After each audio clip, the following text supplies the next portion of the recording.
Türk'üm.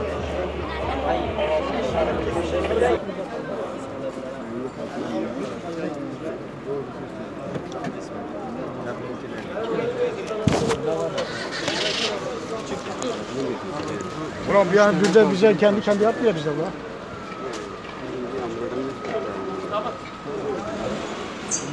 Bunlar terlik merlik fırlatmışlar.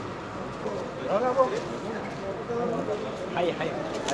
O aynı o deliğe girdi gitti ha. Olabilir. Bak orada delik var ya abi. O deliğe de girmiştir ha. Şimdi orada bir delik var da. Çıktı mı?